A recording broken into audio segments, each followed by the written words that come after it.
Ajo që ka banu musliman edhe që ka s'ka dyshim kërkosh në ta, është që ti me prej kurban, edhe në kurbanin tanë, për shpërblim, i shoqëron familjen tane edhe ka ndo prej njerëzve.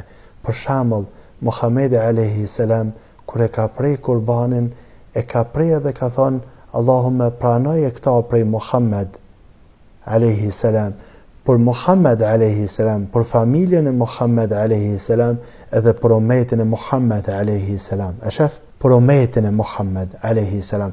Kjo është argument që në qoftë se e shpërndan shpërblimin e kurbanit te krejt njerëzit, nuk pakson të ti kur gja. Për shkak se nuk paksohet te Allahu azza wa jall kur gjafi. Mos ki frik. Mos ki frik. Nuk jetu da ti pasurin tane. Allahu azza wa jall ka pa fund, pa numër. Kështu që në qoftë se e prejni kurban, edhe kurbanin tan e ban për Allahun azza wa jall, edhe e lut Allahun azza wa jall me i shoqëru familjen tane. Qysh familjen tane? Komplet familjen tane. Qysh? Edhe ata që kanë vdek edhe këta, edhe ata që kanë vdek edhe këta që në gjallë. E lut Allahun azza wa jall me i shoqëru në shpërblim komplet familjen tane, komplet farefisin tanë, komplet muslimant.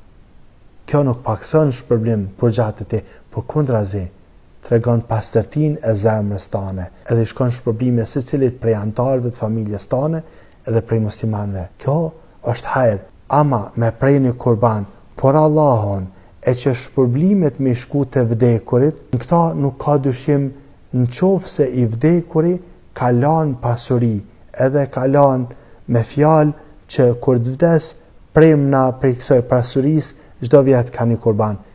Këta nuk dyshon kërkosh. Ama ti prej vullnetit tanë me ba, këta ta kësha prevru këtë parën, e ban kurban për Allahun azza wa jall, e pret kurbanin vet për Allahun azza wa jall, edhe shoqon shpërblim të vdekurit e gjallit prej familjes tane.